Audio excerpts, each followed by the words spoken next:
শান্তিপুরের ফুলিয়াবাসীদের কাছে এটা খুবই ফেমাস একটা জায়গা, ঘোরালিয়ার মঠপাড়ার কালো বস্তার গঙ্গার ঘাট।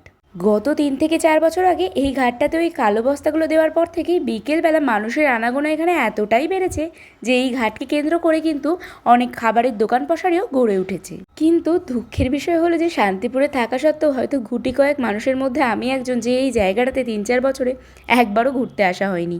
সবার কাছে প্রচুর গল্প শুনেছি আর প্রচুর সোশ্যাল মিডিয়ায় ছবি দেখেছি।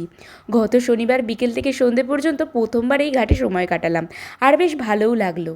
আর দেখো, একটু সন্ধে নামতেই গঙ্গার ঘাট লাগোয়া এই রেস্টুরেন্টটা একদম নতুন হয়েছে, তো সেটাতেও গিয়েছিলাম।